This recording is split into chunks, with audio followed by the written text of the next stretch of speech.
What if you could slide into 1,000 different worlds where it's the same year and you're the same person, but everything else is different?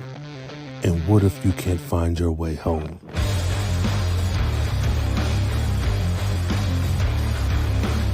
Well, Robert Jeffries and I found the gateway. Now the problem is finding a way back home. This is Stumbling Through the Multiverse, a Sliders recap with Rain Coleman and Robert Jeffries II.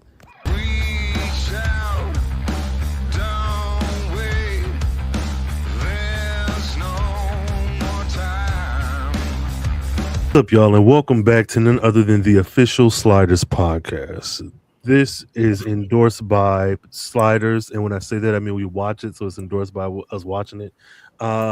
If the network or the IP knows good for them, they will co-sign. Because they have not co-signed, I'm going to assume that they do co-sign. This is Stumbling Through the Multiverse, the Sliders review show. I am your co-host, Rain Coleman, and I am happy to slide again, and I am apprehensive about this slide. I'll say that. Yeah. And once I have with me my co-slider in arms. What's up, Robert? Hey, when the fines go, hey. Yeah, Robert, Jay, co-host of this esteemed podcast. We have a lot of fun. A lot of fun recapping the show, but we are at a point, y'all. We are at a point.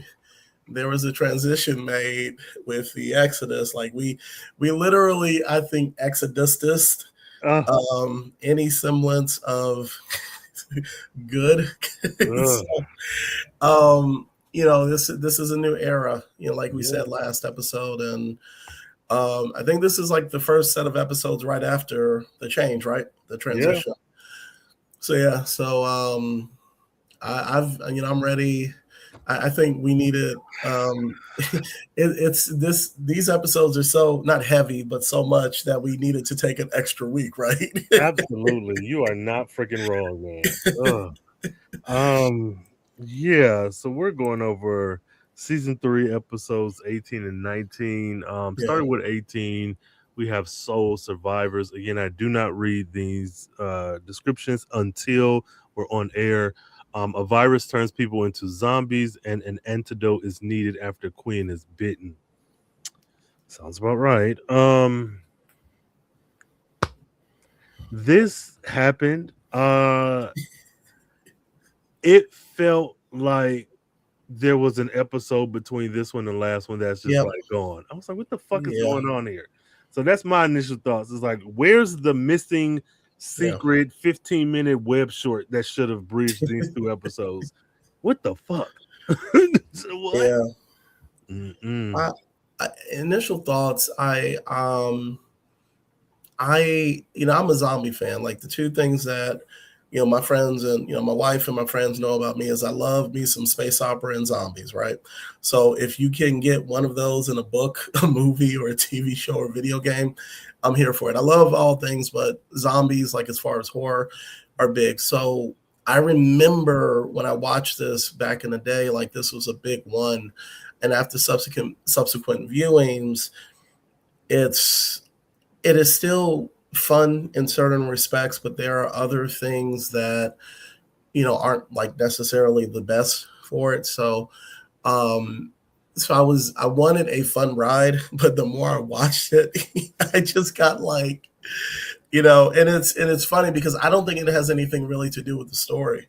But initial thoughts, I wanted to have some fun with it, but there were things that just kept cropping up, and I was just like,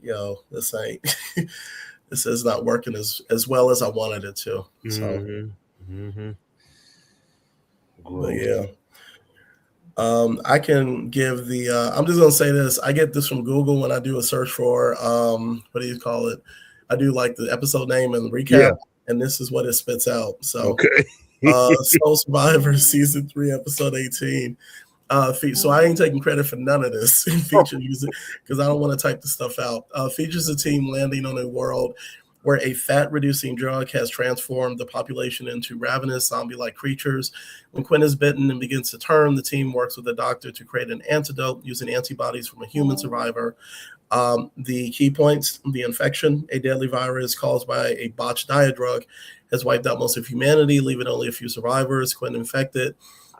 Quinn has been early in the episode, putting the team on a time limit to find a cure. And this episode is characterized by its horror-themed zombie apocalypse premise. So, where do you want to start, Rain? is there anything, one thing that jumped out at you about this episode? The zombies? No. Okay. What jumped I think the very fact that it was horror. I'll say I do have my critiques of this episode, but that is something I absolutely loved. I hate zombies.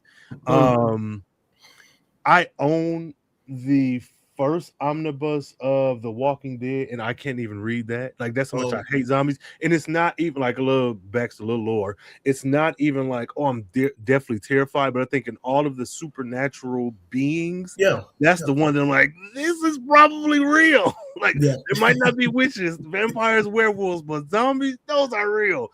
But I say that to say that even in that, I enjoyed this. I enjoyed the horror framing of this episode, and I kind of wish they had went a little further, because even with the opening that we got with the young man who I thought was gonna be something, even that, like, you flipped it on me. I thought he was gonna, be somebody to know.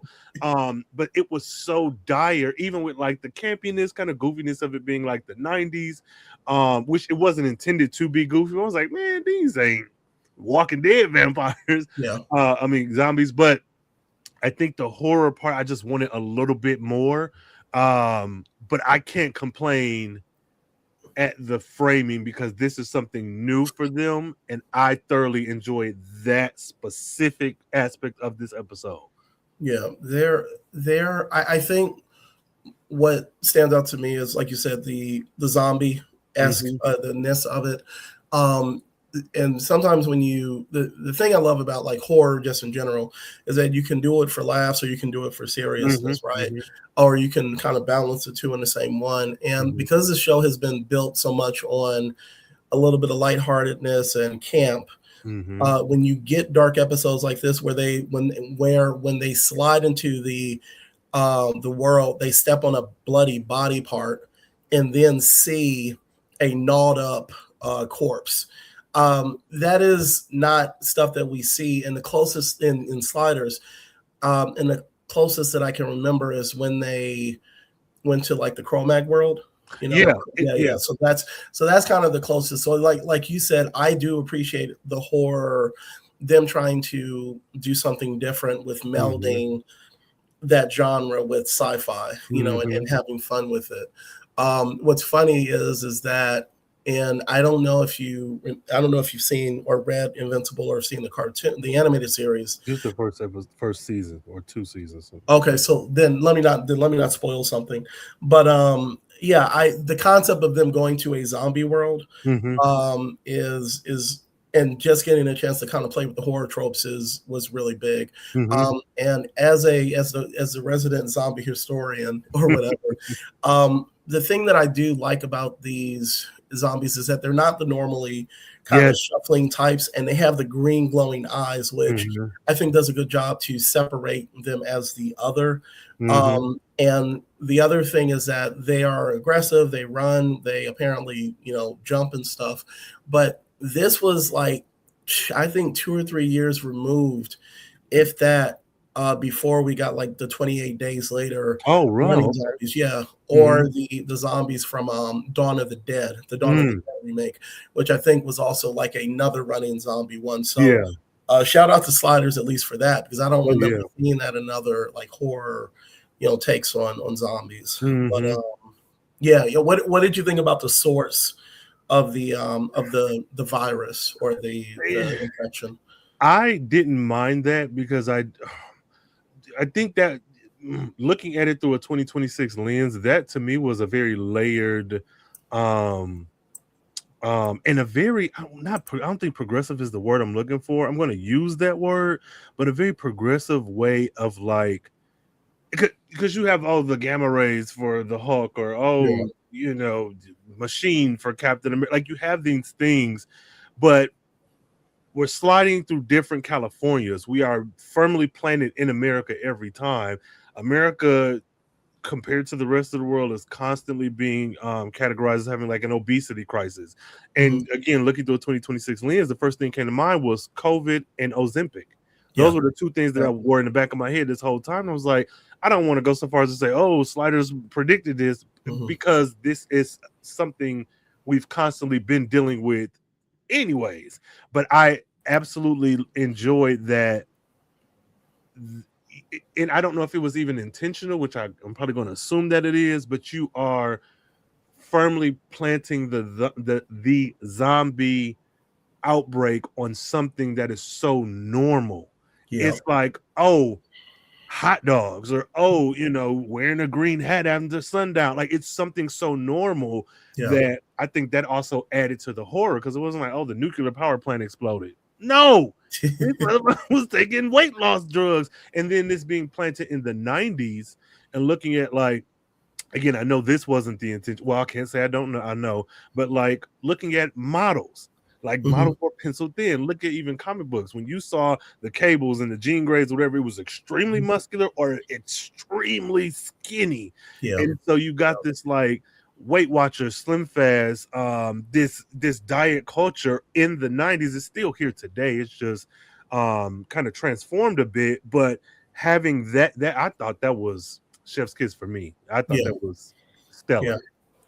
And I there was that billboard later on in the episode when Wade and Remy are driving around, and you see the person like he was on, and I felt attacked, because like, I'm like, stop attacking me. I'm like, I'm the before, right? I'm sitting on the chair, and then he gets up and like he loses the weight, and he's like the fucking Michelangelo painting or whatever. Crazy, abs abbed out. Like, don't you attack me being on the couch. Oh my God. But that type of thing, like, I even saw something recently, like a commercial where it's for Planet Fitness, and the commercial starts out with two people just like binging TV, and they were like, do you want to be here or here? And then they show the people at Planet Fitness, and the thing and everybody's like physically fit. I'm not body shaming or nothing, but I would appreciate it if you showed the people who were on the couch at the Planet Fitness versus just saying, man, you better stop fucking binge watching Sliders. But like you said, that billboard, I think, did a really good job of summing up of the normalcy of, like, you take a pill, you lose some weight. And like the zombie side effects are basically everything in the fine print, the person you hear the narrator saying. The other thing that I did like about this was that this wasn't a world where this had happened years ago. They said this thing just happened weeks. Like weeks ago. And I don't know, like, the immediacy of that was something that I appreciated, because it, so I, just like how crazy things were. I think the other thing, and I also forgot, they also are sensitive to light, which does a really good job of explaining, like, why you don't see them out on the streets, during the daytime. I think the other thing that, kind of a big thing that stood out to me was, I'm going to go ahead and just call her out, Deborah. I liked her a lot. Because she's a survivor. But it's this thing of like, she's kind of like no nonsense. And it's been a minute. And also it's been a minute since we've had it's not, let me not say a while, but she wasn't paired up with Quinn for the majority of the episode. And then also there was no chance of her possibly getting with him or dating or whatever. And I just kind of like that, that was they just made her a survivor. That was it. And I'm trying to think if there was something specific Mhm. where she was just like, I had a boyfriend who hung himself Yeah. because he got sick. And I was just like, God, Okay, girl. so yeah. So I don't know, like she was probably the one of two only characters that we have from this world. And that was another thing that I noticed, is that the cast for this episode is very small. It's just her, the doctor, and whatever extras are playing the zombies. Yeah. So I don't know, where any thoughts about Deborah, or even I think his name is Dr. Tassler. Yeah, I was scared the whole time. I was just like, oh, the other shoe gonna drop, he gonna turn. Like, the whole time I was scared. With Deborah, I feel the exact same. I did have an issue with the ending before the slide, because it felt like they were getting back to that Queen, everybody loves Queen thing, where it was like, oh, come with me. And I'm glad she didn't. Because I was also like, oh, so now we're just taking anybody with us. What the hell is we doing? But no, I did like Deborah. I liked her. I would have liked to spend just a little bit more time with her. And I say that because the guy from the beginning who didn't make it, and then her, like, there was something about where I had a question of like, how close physically were they to each other? And then is it like every 7-8 miles there's somebody hiding inside of a thing? Like, that was it, but I didn't need that to enjoy the episode. But no, I like Deborah too, because she was like, no, motherfucker, y'all, like, my generator fucked up, you motherfuckers here, show me your eyes. Like, she was to me, she was the better representation of what Maggie could have been. I did not like Maggie. I'm trying to save like that part. The only thing that, and it wasn't anything against Deborah. There was but the part that there was a scene that I wasn't a big fan of, because it was that whole thing of like, we have to add something with immediacy towards the end of the episode, when she got captured by the zombies and they fucking carrying her, and it's just like, you've already established that she can handle her stuff, and you just set up this moment so that we can have this last fight scene with the zombies, and and have this like last minute, oh well, they jeopardize the cure for this infection. So I felt that was tacked on, and it does a disservice to her character, because you're making her the damsel in distress when you've already established that that's not her vibe. So it's the way it is, whatever. She's immune. Yeah. So and that's just like, but we what are the zombies doing? They attack, and then they move on. So it's whatever. But let's just, fuck it. I'm going to sliders. Maggie, this is something that I've been trying to choose my words carefully coming into this review. Let me take a sip. Go ahead. So, I think this is more reflective of the writing. Yeah. Obviously, because she's working with the script that she had. Right. But I think there is definitely a way I don't have a problem with her being the military expert, right? That is a different experience, right? That is a different experience that they seem to be leaning more into with her, rather than with Rembrandt, where it's just like an afterthought sentence of the episode, right? So with her, I don't care that that's the thing, right? But the way that they are doing it, where she has become this bully to Wade, is some bullshit. And so I don't agree with that. And that is kind of the bulk of why I don't this is the part of the episode that I don't like. And it's this thing of like, first of all, you have the only two women in the group who are beefing, right? And we're trying to, you want to try to avoid that, like, just like the only two women. And the other thing, like I said, is that you are making her this militaristic bully, which I don't think that's needed. And I hate the back and forth, especially where Maggie is essentially like, you better buck the hell up, right? And because your friend died. So I don't know, that those are like my initial thoughts for as far as for like how my perception of her in this episode. She's a terrible actress. She's not good at all. She is not good. And I was more pissed in this episode because she immediately got more to do in this episode than Rembrandt usually has to do in any other episode. Like there was really not, oh yeah, I fixed the car, I'm talking to Wade. Like that's what I do all the time. That back and forth between them two was so fucking weird to me because if I remember correctly, they didn't have beef in her world. Like no, they didn't. I mean, the only person she really had beef with was Quinn.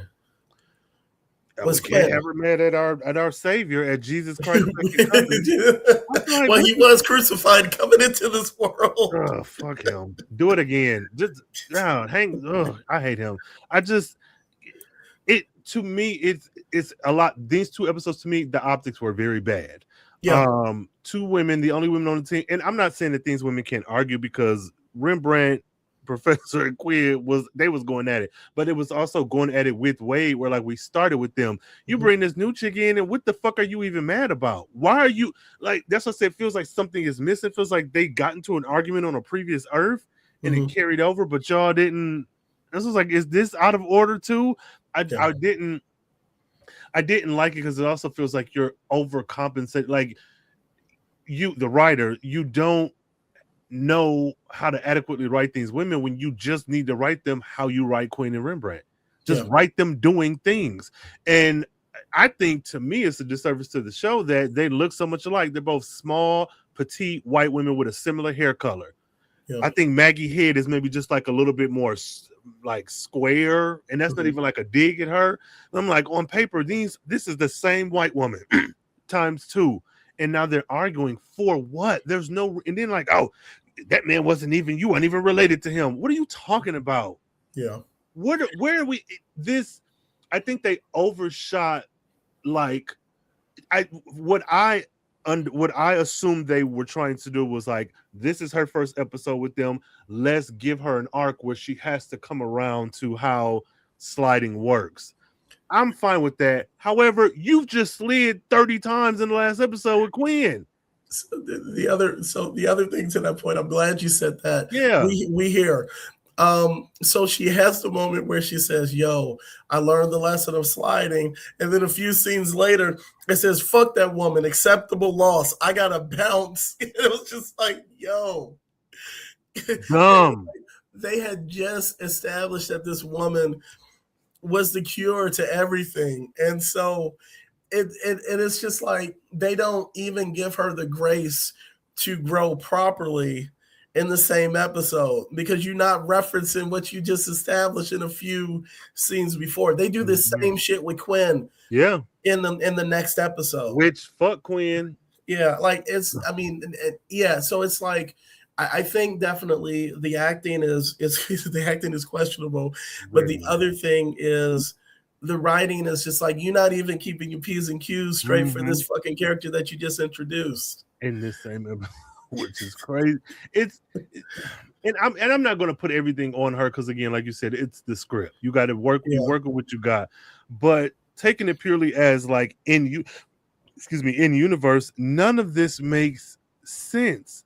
Like I was like, I know this is the 90s, but we've done 2-part episodes. Why didn't her arc span 2 episodes? Like, you didn't have to rush to be like, oh, I get sliding now, magical Negro. You sure taught me how to do this. It was like, no, you could have still had it. Like, if anybody should have an immediate PTSD response, it should be her. I'm fine with her as far as military is concerned and being new, having this new normal where the 3 people you're traveling with, they're just cool. And you like, what the fuck is going like that? I'm fine with, but they keep trying to make sure we know Quinn is the star. Quinn is the most handsome, beautifulest girl in the land. Quinn is the one you want to be with, you want to sleep with, and it's like doing that is not allowing you to effectively tell everybody else's story. We have 3 seasons of Quinn being the prettiest girl at the bar. Okay, he is. We want him. We all want to sleep with him. We all want to be him. Now that that's established, can we do something different? Yeah. Maggie, you suck. You suck. Yeah, I mean, and then they gave her that Karen moment where she was demanding the gun from Deborah. Deborah, who had been like doing this shit for weeks. That's what I'm okay. One thing that pissed me off in this episode, and it pisses me off every single episode, Dean's idiots do not have any survival instincts. The fact that Quinn was even bit to me was like, what the fuck is going on? Turn this thing on. Yeah. Two things that pissed me off that were unrelated but related. Quinn getting bit, I would have been fine with that if it was like, okay, let's figure out how to get them together. But then when we go to the gate that could have been electrified, and he does this campy ass, look at me. I was like, this does not fit with this episode, and that's not even something Quinn has done before. Exactly. I'm like, no. And the other thing about that is that it ties into something just in general. The professor died a few worlds back. Let's just say a week ago. What the fuck? What? And this is what you're doing, right? You start acting like you just died, and you know that Wade has been dealing with this shit. Grief. So much to the point where Maggie is just like, I fucking hate it when women get grief. It's just like, shit. Right. And so when he did that, I was just like, what are we doing? Yes. Like, as much as we keep going back to this thing of like, in the 90s, they didn't keep up with continuity as much. That is not true. That is not true. They probably didn't do it as much as they did now, but if something happened in one episode, they did. Some shows tried to do that. Yes. Yeah, so that's the Maggie of it all. So Quinn, like I said, him getting bit it was goofy. It was definitely the thing of like, it needed to be, it was the catalyst that kind of, pushed everything. So I was fine with it. I think that I had a note in here that said Quinn starts acting like an ass and Maggie is his asshole supporter. And maybe it was something where he talked to Wade or something about it. I think like I found more myself remembering more of the Wade Quinn centric conversations from next episode, rather than this one, because the bulk of Quinn in this one is he ain't saying nothing, right? He's not saying anything, and he's still central to the story. That's what I wanted to. Oh God! I think like this is another thing. I had forgotten that he was a sentient zombie. Like I really thought it was like coming into this, generally remembering what happened. I was like, I know he's infected, but I did not think he was going from room to room, taking his blood and all this shit. I was just like, yo. And I think they've suggested that, and maybe because he's from a different world, but like the turnaround from when you get bit is like pretty quick. So I was just wondering why, and maybe they do establish why he's able to kind of keep his his own mind going or whatever. I don't know. So, but yeah, I mean, aside from that, I didn't think that I didn't really think too much of him, for this one, except like why weren't he and I really needed him. This is just in general. I needed him and Remy to get into Maggie's ass with the way that she was coming at Wade. Like, I know like Remy does, but it should have been like, not just trying to calm things down. They needed to have a fucking argument with her. It's like, you're not going to come into this shit coming at, we may disagree with each other, but we've been family for like 3 years at this point. And that was the thing that I was, both him and Remy, I was upset about, but I know Remy is more there for Wade throughout the episode, but that was something that stood out to me. I don't know. What about you? Or same, but I also have to blame this. Well, let me say one thing first. Let me take a step back. Queen at that gate, I hate Quinn, but I don't eat. I can't even blame that on Quinn because that's not something he's done before. Yeah. I'm saying this because y'all know I do not like Quinn. I got to give him that one because that was fucking weird. But to what you just mentioned, I agree. I think the show was doing some weird stuff this episode because there, when Remy and Wade were talking, there was this stretch of the conversation where she was like, she's taking everything from me. Okay, fine. She was like, you and Quinn. I was like, no, the fuck, she's not. Like, what? That's what I'm saying. Like, something is missing. Like, how is she taking Remy? Though did not go hard enough. He has been on your side. Y'all have been through the shit since day one. So I was like, maybe something was said, and I was like looking away. No, the show was just like trying to make us think that, oh, and I get why, like, as a shorthand for like, oh, look what they've been doing to her. But it's like, no, Remy has not been on Maggie's side. He hasn't been like, oh, Maggie, you're the greatest girl. You're the best girl that ever slid with us. It was none of that. So I did not like that. I did like Wade having to like confront like issues that could arise from Maggie, but I think that should come later. I think we should have had them bump heads in a way where maybe if you had more women writers in the room, you could give a more subtle bumping of heads, because being hot out the gate like that was odd. But fuck Quinn. Yeah. Quinn is the shittiest leader that I has ever led anything. Even more than Remy, Quinn should have been knocking her the fuck around. And I'm talking about if we got a fist fight, you the general's daughter of I don't Mortal Kombat, Street Fighter all day long. Let's fight. Like you Billy Badass, let's have a knockdown drag out fight then. Because there's even Maggie to me is a different character than she was last episode. And was it a two-parter? Yeah, it was a two-parter. It was a two-parter. Right. Like we spent enough time with her that I can believe she's military trained, and like that's her, like one of her top personality traits. But for us to have Quinn, was it this episode or the next one where he snapped at her? I think it was the next one. I'm trying not to get. I just to your point. I just think Quinn is not a good leader, and the show keeps trying to get us to think they keep putting him in situations that Remy could have got bit, Wade could have got bit, and you have her and Maggie going back and forth where you're so weak, you should have let me, like that, whatever. Why does Quinn have to be at the center of everything, but he doesn't fucking do anything? Rise up. It doesn't. I mean, and it's. I think for us, it's like it's not enough because they have a. I think I don't. Once again, these episodes are bleeding together in certain regards. There is a conversation that's had where they say to Maggie, well, like, you know, it's this one. I'm sorry, it's this one, because she basically negated the whole thing of like, well, I learned what it's like to be a slider, and then she's like, fuck that, shoot that woman in the head. So this is the episode where they have that conversation with her, where they try to come to her defense, to Wade's defense, to be like, you know, this is how we work this stuff out. But like you said, as the leader, you can't have one of your top lieutenants or sergeants or whatever, I'm sorry, with the rankings, getting knocked upside the head by some new motherfucker who just came into the group. And the other thing that we got to realize is that this is her first episode as a character after her introduction on the two-parter.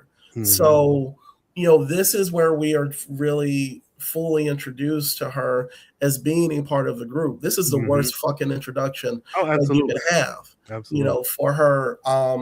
And as a new slider, it's just like they came out of this slide, you know, through the vortex, and she was like punching the fuck out of Wade, and was just like, you know, you need fuck therapy, you know, that shit. But like, it is weird.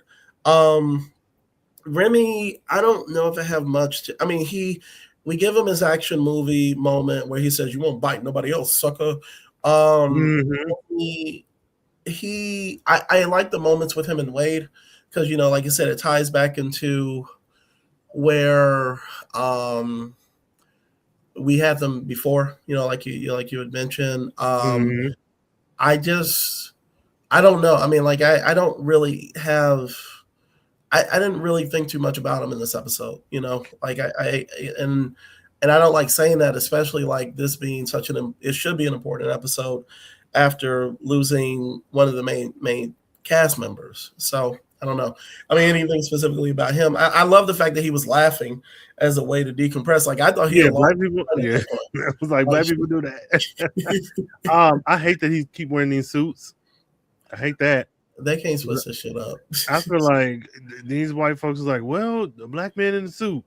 Well, black men wear Adidas tracksuits. They wear sweatsuits. They wear jeans and t-shirts. He ain't got to wear a damn preacher suit every episode. That's not necessary. What was it, some cross colors? Like that. Like he should have had a flip football on. That would have been great. He something. There's something he could have wore. He did not. Yeah. I was like, they're just haphazard. They don't even. But with Rembrandt, I was just honestly bored because again, you fixed the. Oh, was that this one? Yeah, that was where you fixed the car. Yeah, the laughing thing I did enjoy the time with Wade. Yeah, but I feel like him and Maggie should have been switched. We never lean into his Navy background. Unless this one little thing helps suit him, like, oh, in the Navy we changed the transmission, let me change it on this car. It's like it's a MacGuffin. It's not anything where it's like, oh, look what I can do now that the plot needs it, even though, or pair up him and Maggie and let them get close. Every episode she gets close with a different character, but they're not doing that. And for this to be the first episode after the professor is truly gone, those three should have been, as much as I hate Quinn, those three should have been like forefront. And I think Maggie should have still be hardcore military, whatever, but we should have really gotten a lot of scenes with them and with her making mistakes despite her military background, because like, in sliding, this, your skills come up when the car is broke down or something. So I don't know, with Rembrandt, it was fine to see him on screen, but like, everybody else got on jackets and t-shirts, and he's just like, it's time for the collection plate. Like, all right, Deacon, let's go. Can you tithe today? There, put it in the envelope and check off your denomination. There, you mentioning something about him and Maggie. Imagine if we had gotten a scene, this is in hindsight, between him and Maggie, talking about things from a military perspective, but the other thing, or also saying something like, I've personally dealt with shell shock, right? Which is, code for PTSD. And then the other thing is like, so, I know we deal with things differently, grief differently. And the fact is she lost an entire ass world. She doesn't have a world to go back to. Like, even it's not just her husband. She doesn't have anything to go back to. Like, they are going towards something. So imagine if they had kind of leaned into that as far as establishing, like, some type of camaraderie with each other because of that background. But I don't know, that probably would have been too much for the writing. That is where I think Remy should have got bit. Just replace him and Quinn the whole episode. If you got a military girl and a military guy, why is Quinn, the science boy, going to let me go see why are y'all there? Your expertise is science. You and the professor had y'all thing all day long. Now we got two people who are tactical with this. Just again, Quinn has to be the Disney princess, and it's getting in the way of good storytelling. I think as far as for Wade, just kind of rounding out those four, I didn't like. It felt like kind of a damsel in distress vibe at times, and I don't like saying that about Wade because that has never been Wade, right? And I think, and this, you made the point about her, saying I'm losing everything to her, where she was talking about Maggie. Like I said, we hadn't had enough time for that. Like, and I think that, I don't know, that was about it. That was about it. It was just like they use Wade to process all the loss and grief, the grief and loss that was happening with the original three. And that's not fair to her. Like, Quinn and Remy ain't even talking about this shit unless she's bringing it up. And then, like, when she's bringing it up, Maggie is just like, shut up. Yep. Shut up. I'm in the military. Look at my rank. This is like the hell, That doesn't even exist here, so ugly. that's I didn't I like I said I didn't like that. That's kind of where they put her at. Yeah. Yeah, same. All in all, I think Wade, there was a disservice. Her stress should have been the three of theirs. And I would have been fine with Maggie being this aggressive military person if all three of them were slowing her down because they're all depressed, because they're all having a reaction. But Yeah. yeah, sorry, Wade. They fucked you over this episode. That's going to be like the tagline for this. No, truly. One of the things that they establish is that they have been searching for Rickman, at least with the previous worlds that happened in the gutter. So there was nothing else mentioned about how they're going about doing that, or if they've gotten closer to him or anything. Shout out to Benish. Benish gets a mention in this episode because we haven't, it seemed as once they picked up shop and moved from Vancouver to LA, none of the actors that we would see as reoccurring characters came back, and Benish was one of them. And Benish and Will Sasso. So I was like surprised like hell that they had even they mentioned him. Were there any like random kind of things that had happened that kind of jumped out to you? Going back to the doctor, I think his behavior initially had me a little concerned, and I kept waiting for him to turn fully. I wasn't unhappy with his arc or his role from start to finish, but I do know that I think that made it a little bit more enjoyable for me because I was truly anxious every time he was on screen because he said like, I got on top of this early. I gave myself the antidote. It didn't fully work. And like he said, like, what did he say? His craving dropped or something. There was something he said that like had finally got to normal levels. And I kept waiting for him to transform and attack Maggie. And so I will say that for me was good because I'm like, oh, I can't predict what's going to happen. Also, I'm not mad at it, but like Deborah been like, yeah, I'm immune. Look, I got bit. And it was like, okay, I wanted maybe a little bit more about like why are you immune? And like is it you having like that rare blood type or is it like your lineage? Because like where's everybody? Like I assume her boyfriend bit her then no, because he got bitten and he killed himself. I don't know, man, but yeah that's all like well, they that's why, like I said, I thought it was weird that we didn't see any other actors in this world except the two of them. So maybe they could have delved into why some of them, why she was immune, and but they were like, well, we got commercials, right? Right. The thing that also this is random, when I think it was the second time when Quinn ran through that fire as a zombie and gave her a message. As he is talking, not even talking, her, Remy, Wade, and Deborah, they're all talking. Her place is just burning. Yeah. The warehouse was still burning behind her, and I was just like, somebody gonna put this out? But like I said, I guess she was cool with it. Like I said, Rickman being mentioned, nobody really seeing him more in the professor except Wade. I don't know. I mean, that's about all I got for this one. It just because I knew the bulk of the discussion was going to be Maggie and then Quinn, but Maggie especially and her relationship with Wade. But yeah, like I said, that's all I got for this one. Any other thoughts? No, I just Quinn can even fight being turned into a zombie. I hate Quinn. That's it. Even when he's a zombie, he's a hunky looking zombie. The green eyes. So as far as like the superlatives, let's do characters, favorite and least favorite characters for this episode. Yeah, Deborah, definitely my favorite. She was too cool for me. Favorite scene, it'd probably have to be that initial meeting of Deborah, because she that like there because you don't understand the rules of the world just yet, and then she's like,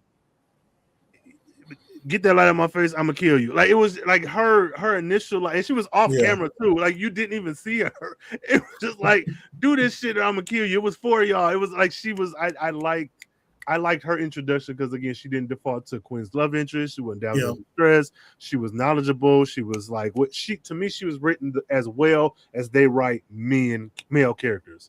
Yeah. So Deborah, in that first scene, Deborah's introduction. Cool. So as far as I'll do favorites.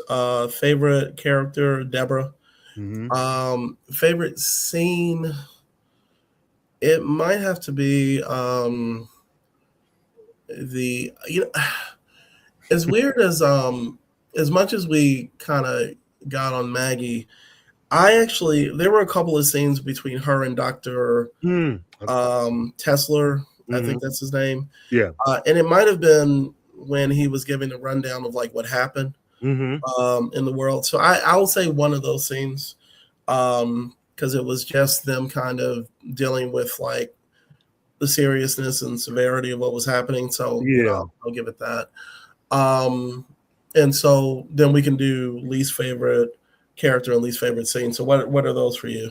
Least favorite is going to be Quinn. I toyed with it being Maggie, but with her being new and the writing doing what it's doing, everything goes back to all roads lead back to Quinn for me. He is the problem. And specifically that thing at the gate, I said I wasn't gonna blame him for it, but like that was just weird. Least favorite, there's so many, but I think I'm going to go with this collection of Quinn rising from the dead, taking the item from the doctor, finding his way back to Deborah's place, fixing like all of that. Like, why even make him a zombie?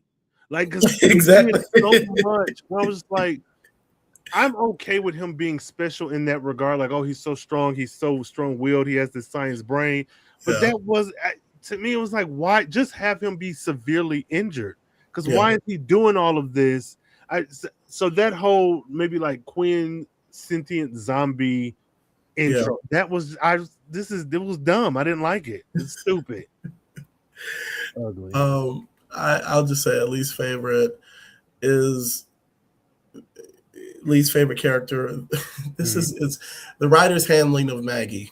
Yeah. Let's just say Maggie and then whoever wrote her scenes. It was not the best introduction after the Exodus. And least favorite scene, it is least favorite because it's so dumb. But the wire work with some of these zombie deaths was insane. So the part that I'm talking about is when they were at the hospital. Yeah. And Maggie shoots the zombie and he flies back like when the scene from the Charlie Murphy sketch where Rick James, where Charlie Murphy kicked Rick James and he flew back like this. And that's how the zombie flew back. Out of how many glowing green-eyed zombies are you rating this episode? 6.5. I'm gonna do 6.5. The horror framing did a lot of heavy lifting for me. I could possibly give this a 7, but I'm 6.5 all day. I'm gonna leave it there. 6.5. Okay. So for me, you know what? I'll just keep it there. 6.5. Okay. Because I was thinking about giving it a 7, but I'm like, I do think that it is somewhere between that 6 and 7 scale. So I'll just leave it there. So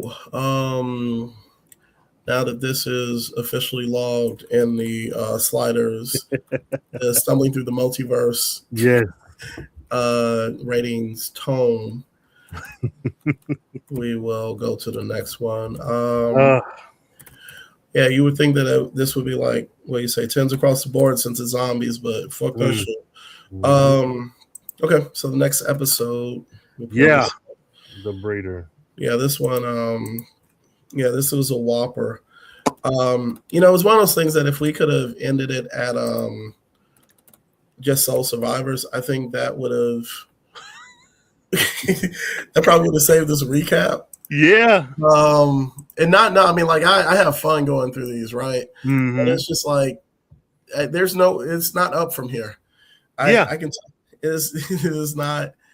it is not up from here for this episode. So, Crazy. and I know there are like somebody who loves the breeder. Well, like, well, this is wrong. not on this show. Mm-hmm. So let me give you a recap, courtesy of Google search. Google AI taking over the world. So in Sliders season 3, episode 19, the breeder Maggie is infected by an alien parasite in a jungle world that forces her to seek a mate for reproduction on the next world. The team battles the creature while navigating a society that treats young adults. No, just I don't know. Let's say 20-year-olds, because young adults sounds like 16 or 17 as mandatory organ donors. That's about it, because I think some of the other like key details kind of gets into what we're about to talk about. Okay. So what was the first thing that jumped out at me about this? It's a different world than where you come from. There you go. That was probably the most non-soul version of that song I don't know that people have ever heard. Yeah, it's we have a different world alumnus, Dawn Lewis. Yeah.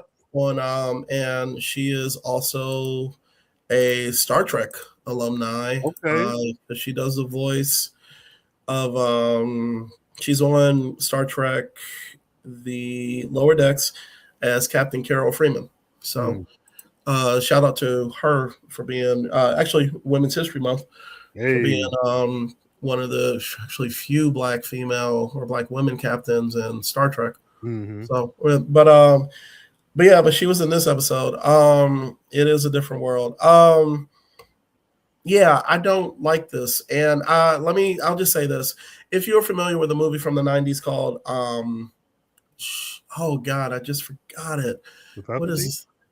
What did you say? The Faculty? No. Well, this definitely does have a Faculty vibe to it. It is here.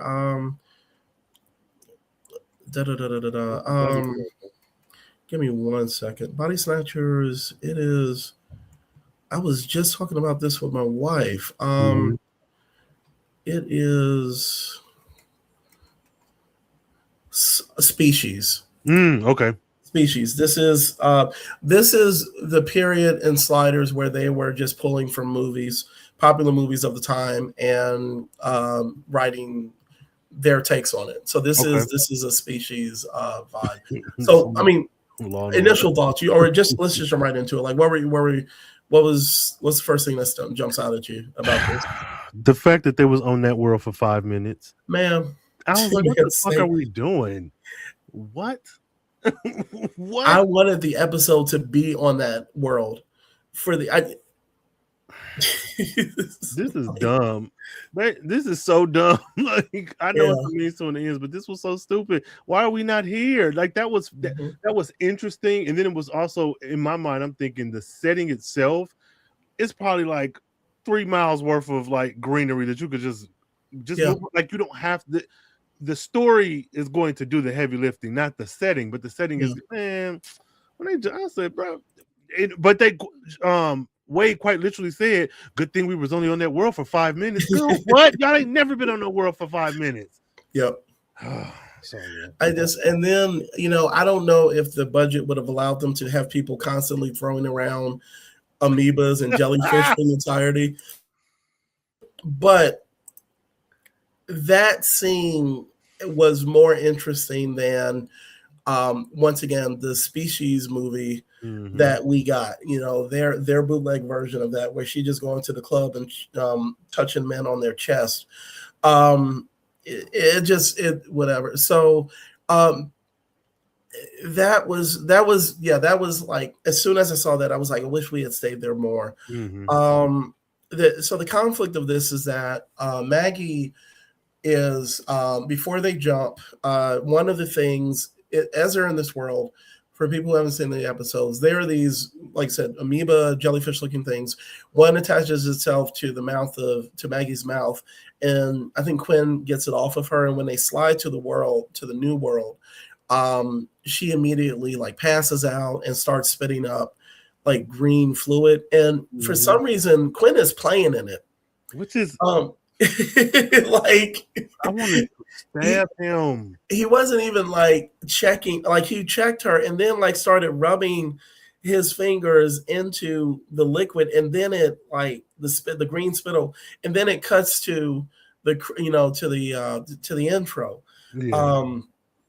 So anyways, that was weird. So that's what's happening, and I don't necessarily mind the idea of like them bringing an infection or something from one world to the other, because we've been there, right?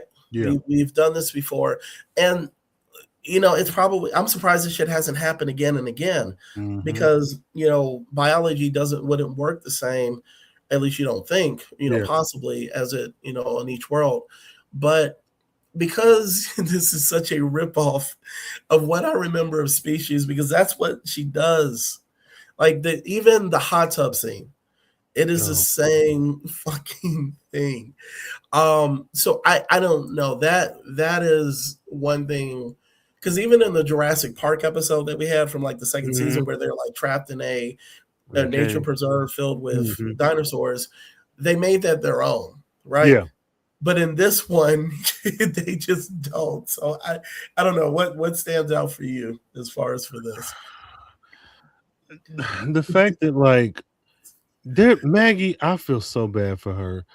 You got her, I'm gonna just say it, being racist once she get infected with this dang on monster, but then also like her sexuality is put to the forefront immediately. Yes. Like even we're not even getting into the episode yet. Like if you look at Wade's shirt versus her shirt, I'm not saying as a woman you can't show your belly. Do what you want. I'm not even like a prude, like, ooh, shoulders can't be out in school. What, I don't care. But what I'm saying is when you only have when these women, I'm sick of it with Quinn because I have issues with Quinn. But even when she was on that hospital bed, she kept, I'm wearing all black, so I can't do it. But her stomach was like, she kept doing this thing where it was like arching her back, because I guess the thing was moving around inside of her. But everything about her was so overtly sexual that I was like, is this what this actress signed up for? This can't be it. I don't want to keep seeing this. And I'm not saying that it's wrong to have sexual aspects of a character, or because like she's a new person, maybe she is a little bit more sexual than Wade is, but in this context it was really like bad. It felt skeevy. Very. That's the thing. Like it's that thing of I'm trying to think of the right way to say this. Be proud of who you are as far as your sexuality, right? And you shouldn't be shamed for that, right? As long as you ain't fucking nobody over, right? Yeah, and, right. And it's consensual and all that. And it's this thing of like, you also don't want to sit back and say every time like a woman is shown sexually or somebody of whatever is like, we shouldn't see that on TV. But this feels like it was written by some dudes. It was just like, yo, wouldn't this be? And and I don't even know if it was that thing of like they came into this like being skeevy, but the way that it is portrayed or directed or written, it ain't looking the best throughout the episode. And I think once again, it's I'm gonna keep saying this. Y'all this can be the Sesame Street phrase of the day. Kids go look it up, or the drinking phrase of the game. This is what happens in Species. So this is the same fucking thing. And so it felt skeevy, it felt weird, because it didn't feel like it was like some natural shit, right? The people that they had her going after were bad actors. Like when she goes to the last spa, the guy reads like a fucking meathead, and the stereotypical idea of what a guy would do if a woman just walked up into half naked into a steam room and it was like, well, let's get her, let's do it. And it's just like, no, if I see a very attractive woman walking to me, just like get the fuck back. Yeah. Like, I don't know you. So they were, even the dudes were like leaning into that whole thing of like accepting that, like they were playing their part too. So I think that this is skeevy, but it's also very broadly written, where everybody is a fucking caricature. And this is the second episode we have with this woman on this show. That's where my issue is, right there. Like, these can't be the first two episodes I would be like, as an actress or as an actor, I'd be like, you can't do me like this. You just, shit, the Exodus episodes were stronger than this shit. Yes. When it came to her. Like when they had her, the way she was walking, and like when she was going through the streets, and then she finds was that a negligee or was that an actual dress? Okay, that was a nightgown. She stole it from that black mannequin. I said, what? What? Put that back, girl. But yeah. So I don't know. Like that was a big thing. I felt for her. Because like this shit that was fucking horrible. Yeah. There was that part where she says, "I want you, baby," to Remy.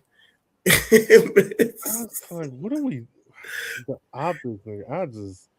I didn't like it. I didn't like it at all. I was like, leave this black man alone. And he said, "Don't finish what you said." I'm sorry. No, it was just, to me. I'm going to assume there was no like intentional like malice, but I was like on edge, like you got this white woman in this room with this black man, and this scene is very like, I think my issue with this scene is less about the scene, but more about how Rembrandt is this sexless character who we'll see him like we had the one like what was it, the gender swap world where that older lady, and well, I don't say older, but that lady and him like had something going on. But then you got the world after that with the truth collar where him and that black woman just pulled up in a car, and then you have homegirl from the suicide world. Yeah. But I think having these conversations with Wade about like, oh, I love you, and then kind of like retconning that and whatever, like it to me, it just feels weird to have her, and this could just be a me thing, but have her come on to him in this way as somebody who is like, we're a family. Sliders are a family. Yeah, we're this core family. Like if you had them maybe have some like romantic interest prior, and then like the symbiote picked up on that and then got on, okay, sure. But I don't, just that imagery and then him throwing her out the window, I did laugh. I was like, this feels very like single white female adjacent, but also like some weird like bad version of interracial thing that we should not be. It was just too much for me. No, I mean, I'm just gonna go. I will go there. That was a scary situation for that black man. Because I'm not. That's where I was. Even though she was infected by an alien symbiote, I felt like it could have been that thing of like her yelling, and that's kind of like where I was coming. That's I don't know, that I get scared for Remy. Yes. That's where I landed on this, and a lot of it had to do with the show do not address race, and that is an issue for me. They did. No, no, Robert, no. No, we'll get to that. No, because that made this even worse. I was like, what the fuck are we? No. But I was like, y'all don't address race well enough that this is a time where it should have been Quinn in that room. That should not have been Rembrandt that she was coming on to like that. When we ultimately get Quinn as the one who, I didn't like that. Remy, that was a weird ass scene. When he tossed her out the window. And she flew, and they purposely gave him that moment where it looked like he pushed her out because I think it was a combination of her trajectory, but then him also being like, nah. Yes. Yes. I had to rewind that back because I was laughing so hard. I couldn't. I'd forgot about that. And then his reaction, it wasn't normal. Like he's looking at her hanging off the wall like Spider-Man. Yes. And being like, what the fuck just happened, right? So yeah. So I think Wade. I was gonna say Wade. Just going through the four of them. The note that I had was like I felt sorry for her because it felt like she was just kind of sidelined. I did like that they paired her up with what's her name, Dr. Natalie Silvius. I'll just say Dr. Silvius. But it the only thing I mean that seemed like it improved from the last episode was that she's dealing with her grief a little bit better than they had her dealing with it in the last episode. So, but I don't know. Like any thoughts about Wade? For this. Good for her. I don't know. I when her and Quinn got arrested and got that chip implanted in them, I was like I guess like good for her. You're doing stuff. You're getting time and things to do in the episode, but. What is it really? But it just felt weird when there's no professor there to do this, and now I don't know. Whatever. That was MacGuffin as well. Wade was okay. She was just okay. I wasn't upset at her in this episode. I think she could have done more, but I think she was present as she always is. Wade she had great hair. Beautiful gowns. I don't know. I love the April O'Neil jacket though. Yeah. She was killing in that.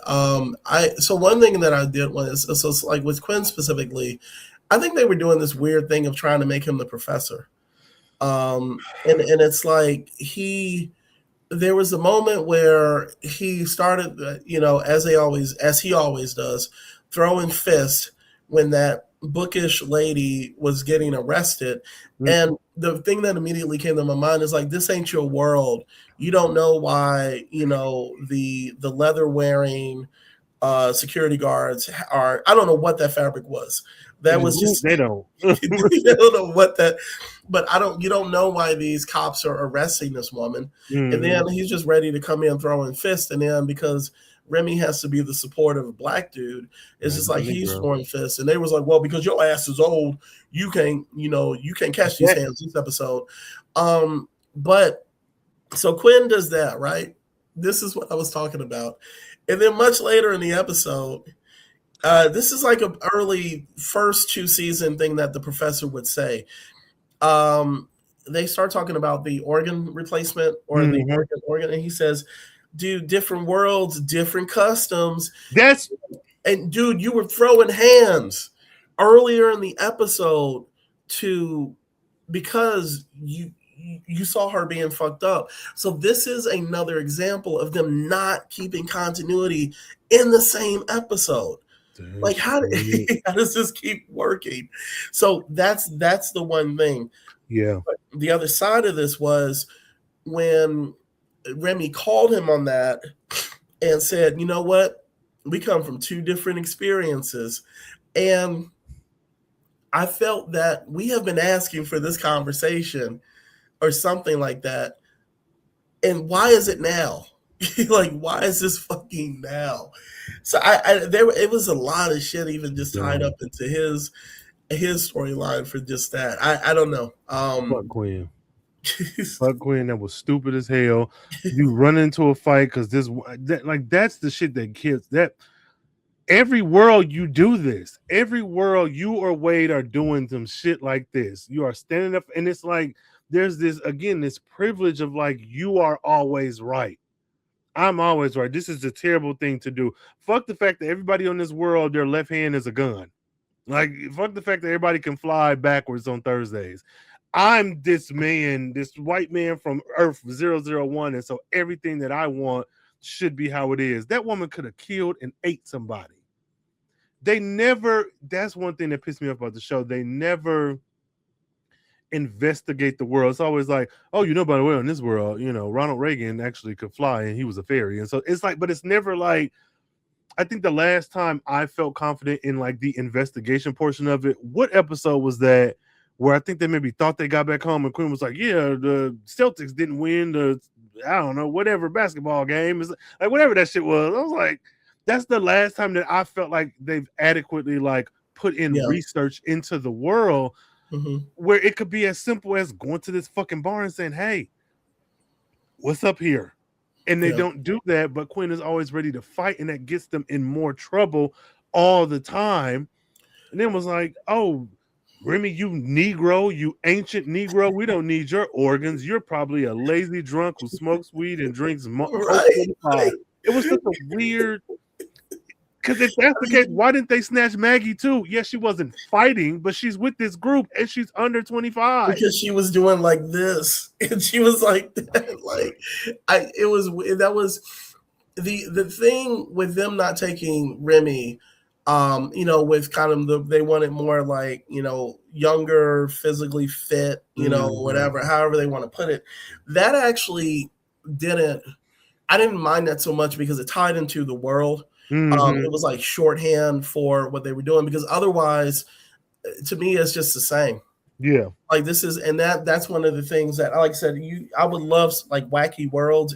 We had a fucking zombie world last episode. Yeah, but at least with this one, there were little things that they were doing like that. But also love the fact that they probably looked at him and they were just like, "You smoke 5 packs a day, right? Your hair." He's drinking Coors out of a bag, you Negro. Blackie. Yeah. So but specifically about Remy and Quinn going back and forth about this whole thing of like Remy was essentially saying, "You a white boy from San Francisco. Like you don't know shit like me. Like why are we waiting until the Species knockoff episode to have this fucking conversation?" I just like that really took me out of it, especially when Quinn was just like, "You know what, Remy? Yeah, I've never thought about that." And I was like, "No, because you at least in this episode is saying some shit that the professor would have said in one of the first 2 seasons." I hated that shit. I don't know. What else? What did you think about I don't want to say Dawn Lewis, but Dr. Sylvius for this one, because we don't get a lot of Black women as being in like the top cast, for this show. Especially not darker than a paper bag Black women. Yeah. I enjoyed her. Yeah, I was shocked. Like when she went to the bar with them, I was like, "Girl, what are you doing here?" But I was okay with it. I was like, "Okay, hang out." Like, fuck that job. There was a couple things that she like that for when I was like, "Girl, what are you doing here?" Then when later on, when they were like, "Yeah, I need a cryo whatever gun," where can I hear? She's like, "They're in the ER." I was like, "Girl, are they supposed to go get them on their own?" But then the next line was like, "I'll go get them." But it was like this weird thing. We're like, "Yeah, go get this gun." Yeah. I liked her. I liked that she had them braids. She was just like I could not see a different world, but I had a good time with her. I really have no complaints about her, that character, because she was a doctor. She was smart, or a scientist. Was she a doctor? Or a scientist? A doctor? Yeah, I don't know. I don't know. Maybe she got a degree. She put in her time. She was in a position of power, and I also liked her argument that, like, when Wade was doing her holier than thou, when she was like, "Why can't I profit in as well as have a breakthrough?" And I get the like, "Oh, don't kill my friend." I'm not saying that they're wrong for that, but it was like, yeah, this happens on every world, and this is actively happening now. I mean, but that was a weird assumption for Wade to jump to. Like, she was just like, "Wait, whoever does this is, slated to make a lot of money," and it's just like, okay, so now she's just trying to get these bucks. I loved her because we finally got a Black lady villain, and a lead, and I love that we have this when the only other times that we've seen black women in the show have been as love interest. Yeah. And not as like she's on some like Logan St. Clair type of shit. Kind of diabolical. I loved it when she activated the organ donor profile for Wade, like when she left the room. But yeah, the obsessiveness of her once you realize like what the symbiote can do is huge. And even if she wasn't, I actually wish that they hadn't included that line from Wade about the money side of things. Yeah. Because I think that you could have had a more sympathetic kind of villain if you just have her being like, I'm trying to have. It's funny because they negate her story. She tells a story about her brother, and then they throw in this line from Wade and was like, wait a minute, fuck your story. You're going to make money, right? And it's just like, keep that out so that we can be like, okay, she's doing some shady shit, but she's still trying to do it for the way she's going about it is shady, right? Yeah. And because at the end, like anyways, but we'll get to that. But yeah, so I really enjoyed her in this. So because we don't get many black women on the show. I'm trying to think if there's anything else. I love the jellyfish being thrown around. Yeah. The music in the club was horrible. Oh, our dude is back. Elston Diggs. That homosexual. He's back. And that was a scene, boy. I will say I like the way that he looked at her and was just like, nah, I think you barking up the wrong tree. It's the 90s, so I'm not mad at it. This is not a critique at all, but that line where he turned her down was so interesting because I was like, it's one of those things where I think if you're watching it and you're a straight person who is mainly around straight people, you see it, you might think there's something, but you're like, oh, he's dating. But like as a quick, I'm like, yeah, he has a boyfriend. Like, he's like, right. The only thing he didn't say was, I have a man. Like that was the only thing that did not come out of his mouth, but it was definitely implied. Like Yeah. I mean, he had been gone for like the majority of the season, because I think he was just introduced this season when they started sliding, within LA. So yeah. I like seeing him back. What else? Was there anything else like major kind of that stood out? I think the fact that in this, and I'm not saying that Maggie is racist because I don't believe that, but like her the first two, I was waiting for a third man for her to push up on because she went after Rembrandt and she went after the gayest character on the show, and it was like she walked over to that other man who was like a white guy with dark hair, and I was like, okay, why are you going say, why are you targeting these black men? But no, there was something with the doctor. To double back, my issue with Wade in that line with the doctor is that there was nothing in the episode that alluded to money being more important not at all than it is in any other world. I was like, she's not poor. She is a doctor / scientist or whatever. And I would imagine scientists get either money like grants and shit or acknowledgement for their findings all the time. So if I'm telling you my brother was given away to the organ program, so after because Martin Luther King came on and told us, hey y'all, I was like, who is this? Who is this civil rights leader telling us we're gonna get our organs harvested? This was like Get Out light. Like there's no way that Jordan Peele did not watch this episode when he came up with Get Out. Because like, what the hell was going on? Man, that's what I said.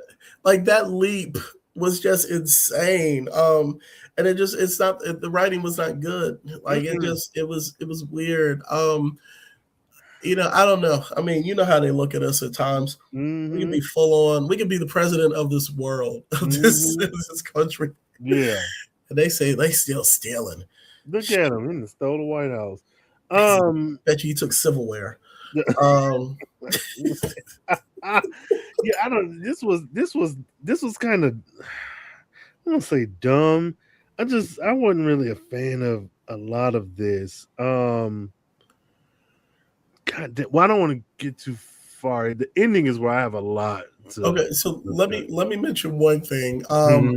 I hated the Discord that we had in this group. We had Quinn versus Remy, Wade, Quinn versus Remy and Wade on leaving Maggie, and then Wade accusing Quinn of liking her. That yes, I forgot that too. Yeah, and then and then Quinn losing his shit about at Wade being like, whoa, you always accusing me, and it's just like that was so fucking random. Where is this coming from?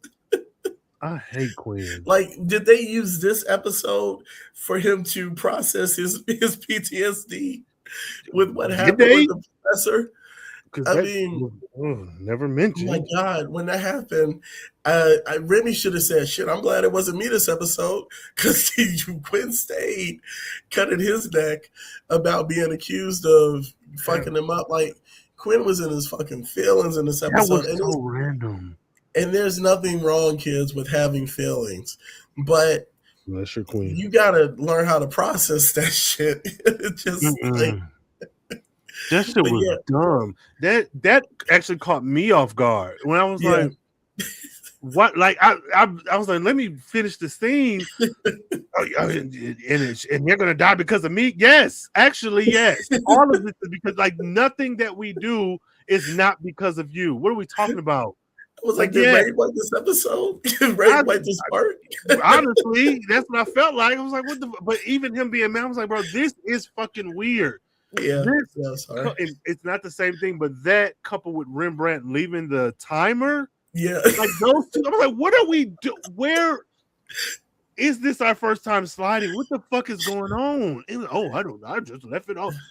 Oh, I left this, and bitch, you think I killed this hoe? Fuck her. I was like, quit. Like, it was such a jarring thing. Like, it was almost. And I don't want to say, because I don't like Quinn, but I don't want to put something on him that's so extreme. But like, I was like borderline like abusive, because it was like, why are you blowing up at me like this? Like, it's not like passive aggressive. Passive aggressive. Yeah, but it was so disgusting. It's like, so now I have to hold your fucking hand.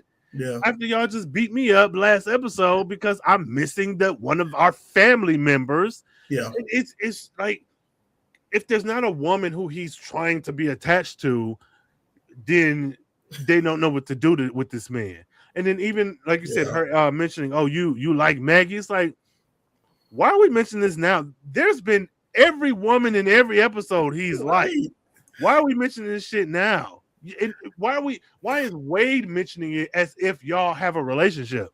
Yeah, this is dumb.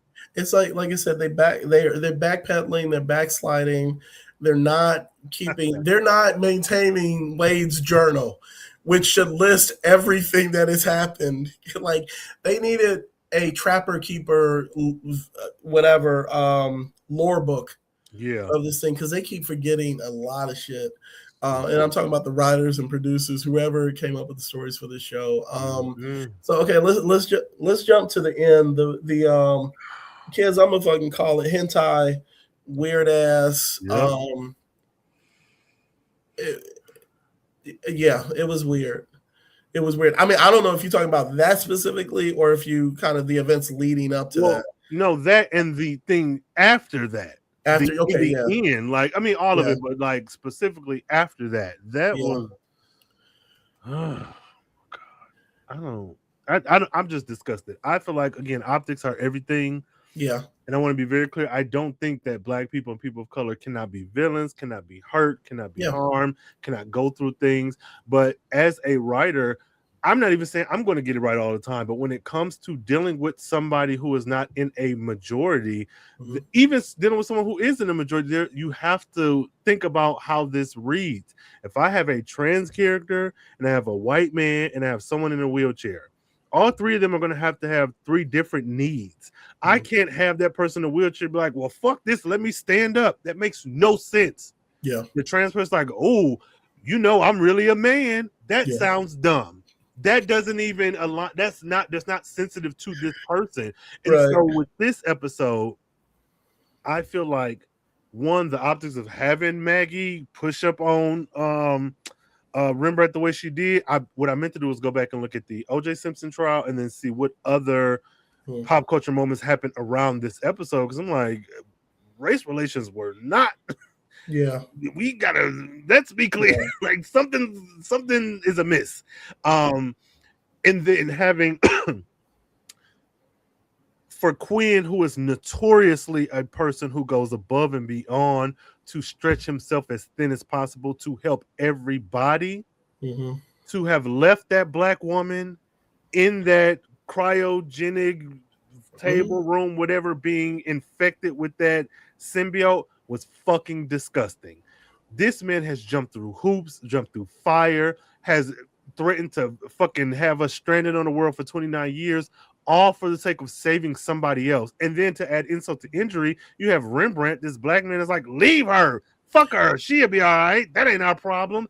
Y'all, every episode are putting your will and your morals and values onto the world that you've slid to change everything. You've stopped the nuclear war because this is what you decided was supposed to happen, and she's not worth saving. There, and everything you said, I agree with. The other thing that makes it even worse was that you do this, you think you're doing this thing of like being smart writing. You think you're doing the smart writing because early throughout the episode he was like, we got to practice empathy because I came from the other side of the tracks, empathy. And so the one moment where you can possibly show some empathy, you just said, well, like the good book says, you reap what you sow, and then you jump through the portal. Like, it's just like, and I know people were patting themselves on the back and say, we did it, y'all. We did it. Remy had his moment. They were so happy they had done that. Yeah, it was the optics were bad. The leading up to that, where he should have been the one to help save her. And that was the thing that got me, was that like, Quinn learns this lesson. And now he has to be the one who is grappling with, should we save her or not? And, because Quinn is perfect, right? Quinn is everything. It's just, it was fucking Jordan St. Clair got pulled back into a fucking portal, right? Like, she is still out there. So, there have been plenty of villains that they have let, live. And it was, like I said, and it sucks because I really, we had a fucking scene with Benish introducing nuclear, like celebrating introducing nuclear weaponry or technology, and he was gonna live his life to the best. Like, it would have been cool to see her being like, I have introduced this, this symbiote that can help us out, just all that. But no, like we got her, flirting with the worst fucking actor in the world, and like muscle bound orderlies. Like, this is just like y'all were not doing the best. Lazy. So yeah, the other part of the ending that got to me, and adults listen to this show. This shit got very weird. In a, I mentioned this before. Like, I'm sorry, when Quinn was blowing on that symbiote, I was like, what are we doing? What are we fucking doing? This is weird. This is disgusting. How is this on network TV? It's just like, he was fucking gross. I'm sorry. I'm sorry.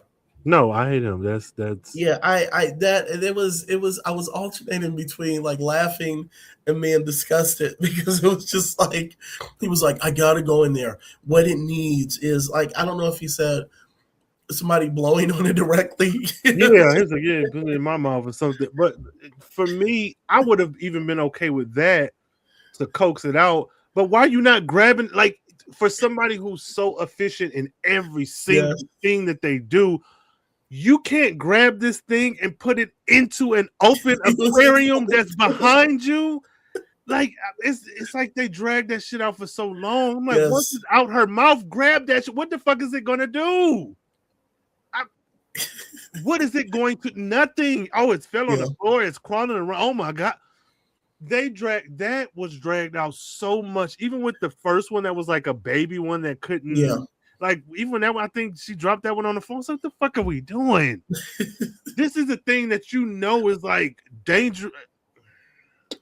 Like, it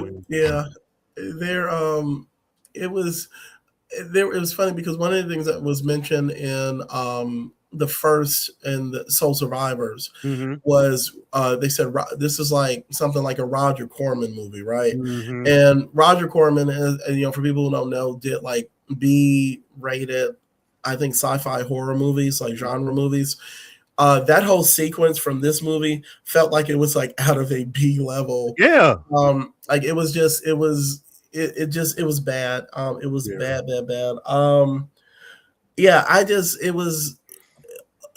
I guess it's kind of keeping in the theme of the episode where everything was like overly sexualized, right? But I just didn't expect for him to be blowing on something coming out of her mouth like that. Say that 5 times fast. So it just, I don't like what happened to Jaleesa, Dr. Jaleesa. She's not gonna be able to hang out with the Colonel no more. I was trying to see if there was any. The music in the club was horrible. Once again, I need them to invest money into getting the rights for some like actual music. I think that was, the world itself was fine.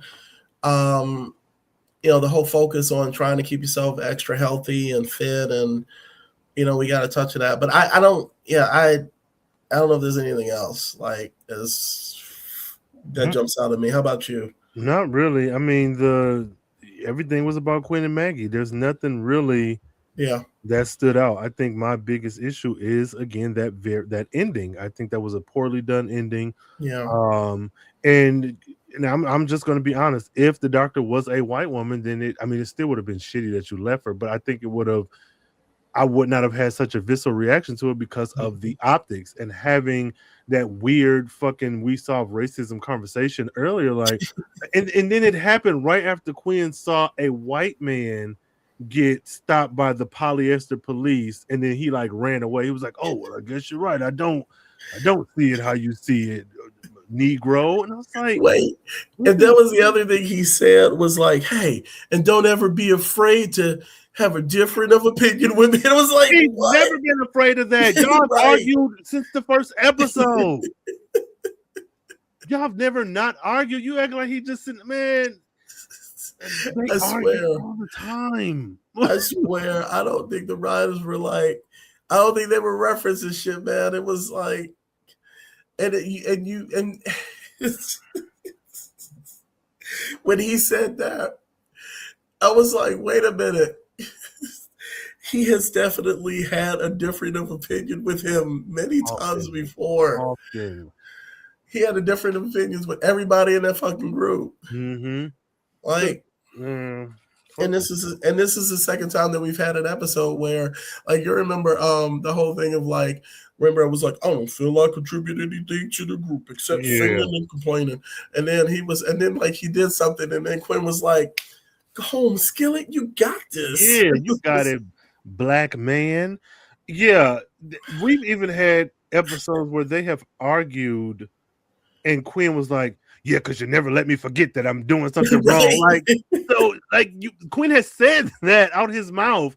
What do you mean? Don't be afraid to say, girl. Nobody in this on this show, I can give you that. If nothing else, they gonna speak their mind. Like that's never been a complaint for me. I mean, they would stay cutting each other's necks that first first couple of seasons, and then they'd be hugging it out later on. Yes. Like kids, like Rain, I know you do this when you write your books. You have to go back and see what happened in the previous issues before you write some new shit. Like when I'm writing Route 3 issue 4, I'm not just saying, well, these motherfuckers now got jetpacks. And I was just like, wait. It's like, there were jetpacks in the first one. Yeah. So I just need people to start doing homework. It's not that hard. Like if I got the job to write a TV script, man, I'd go back and look at all those fucking episodes, and it just feels like they weren't, or they didn't care. Okay. The superlatives. I don't know. Favorite, least favorite. Let's start with character. What was your favorite character? Who's your least favorite character? The sassy gay. That's my favorite. the sassy gay who got up from his seat when them two women came and sat with him. He was like, "Ooh, this is too straight for me." Like, she broke his arm, honey. Now let me go. Yeah, sassy gay. That's yeah. He was my favorite because everybody else was pissing me off. Shit. Yeah. Him and the timer. The timer that was hidden in the Elston Diggs. We gotta give that brother his name. Elston Diggs. My bad, Elston. Yeah. Classic Elston. No. And honestly, damn, there were a few. I probably will say the scene with him, Wade, and what's the doctor's name? Wait a minute, is this your favorite scene? Yeah, because there was favorite scene. Okay. That was it felt like to me a soap opera. It felt like a made-for-TV movie. It felt like a comic book movie of the 90s where like the angle, he like turned on, he was like, yeah, he didn't like she didn't, and she broke his arm, girl. And it was like there's something, I don't know what that's called, but I like that was like, you know what? He's in a whole nother show. He's in a soap opera. They're in a sci-fi horror episode. But him and the white girl from the gym, like them. This is silly. I want to see them in something together. But him explaining what happened, because also the doctor, she was just like in her regular. That's why I was like, girl, why are you here? Why are you kicking it with these civilians? You should be at work. But yeah, that's my favorite scene. Okay, so he's your favorite character. That's your favorite scene. Okay, yeah. My favorite character, Dr. Natalie Silvius. I loved Lewis in this role because she and another prominent Black actor later on.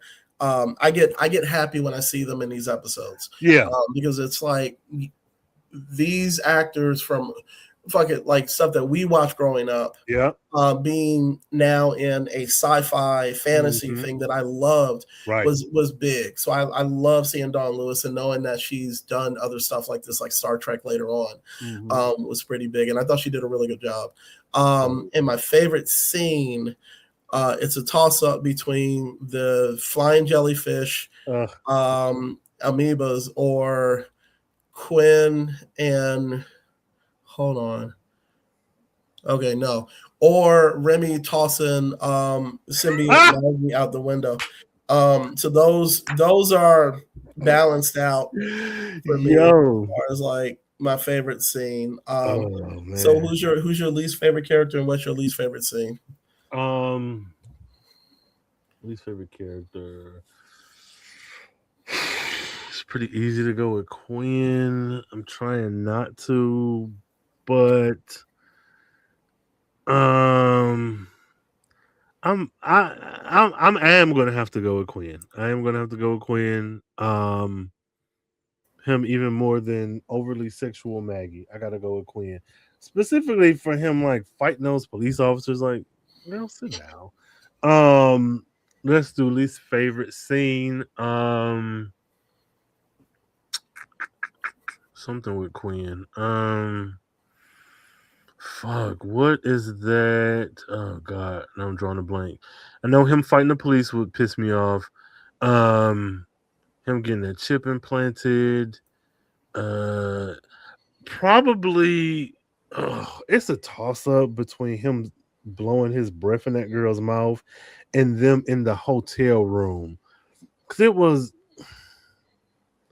like, it felt like that was the same scene. You're doing this weird extended where, like, when she was in the steam room and it connected to that man's mouth, to me that was gross. But it's like, hey, we see the full extent of what can happen. But like doing it with Quinn, I think it was like, if I am an alien trying to get into your body, why am I not quicker? Why am I not moving? So that, not even for like, oh, this is nasty, this is gross. It's just like, you drawing this out, but for what? So if there's a way to combine those two scenes where he took his time putting it into the thing, but then also Maggie not going in his mouth quickly was weird. Yeah. It to me that pulled me out of the episode more than some of the other silly shit. So yeah, those two some connected. I didn't like them. Gotcha. So my least favorite, you talked me into it, Quinn, because I was going to go with Maggie, but I don't think that she, like last episode, I can understand like how they had written her, but in this one, it was like it wasn't.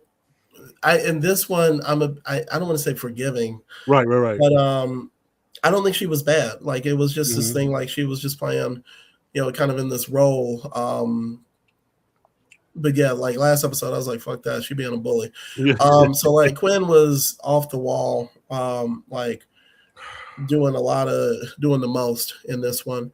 Least favorite character is Quinn. Least favorite scene, different worlds, different customs. Like I said, dude, you were fighting to save some random woman earlier, and and now it's completely disregarding that. And it just gives you this moment to be like, I mean, as what I talked about, before. So that was my least favorite. I think that is it. So out of 10 amoeba, jellyfish, fully grown symbiotes, how would you rate this episode? A 5. A 5? Okay. Yeah. I think this might be the same time we double up. I'm at a 5 myself. I can't think of a reason to give it a. You know what? Actually, no, 5.5. Only because I would have loved to have been one of those dudes or ladies tossing those amoebas back in the original world. But yeah, so I'll do 5.5 and 5 for you. So y'all, we did it. I mean, it's not even the end of the season yet. I feel like it. I just want to say, why would any of these people want to have sex with each other? Their bodies have gone through so many changes. I would be scared to sleep with Quinn or Maggie or Wade or Rembrandt for all the shit you've become a zombie. You had an alien inside you. Y'all fought a fire monster. Like your body has gone through so many changes. I'm not even thinking like, oh, STDs. I don't care about that because like whatever. That ain't something to worry about. But just like, who's to say him and Rembrandt standing too close to each other because all the shit he went through? Now Rembrandt's pregnant again. It's like y'all bodies have done a little bit too much for there to be any romantic chemistry. I don't want no parts of that.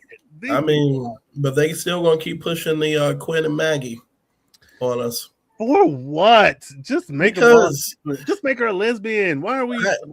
That man, that would have been too much for this show at that time. Like, oh yeah, like it was funny because like Xena and them would be like, "Yo, yeah, we will suggest this shit all day," and we ain't got a problem with that because our fan base is just like that's we're good. And then like on Buffy, we had like Willow and Tara.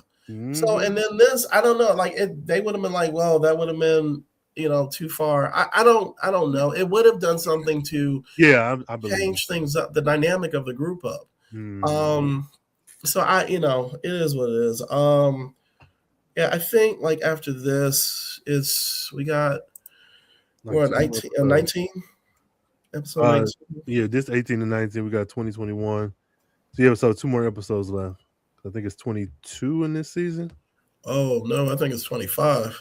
Oh, 25. Jesus Christ. Well, that makes sense. It's the 90s. Yeah, like they were trying to syndication, kids. Oh, we got what? Okay. Well, yes. There is 3 episodes left. That was the name of the episode. I mean, that was the name of the game. Yeah, 25. So but yeah, next week will be The Last of Eden. The Other Side of Darkness. Hey, we're there already.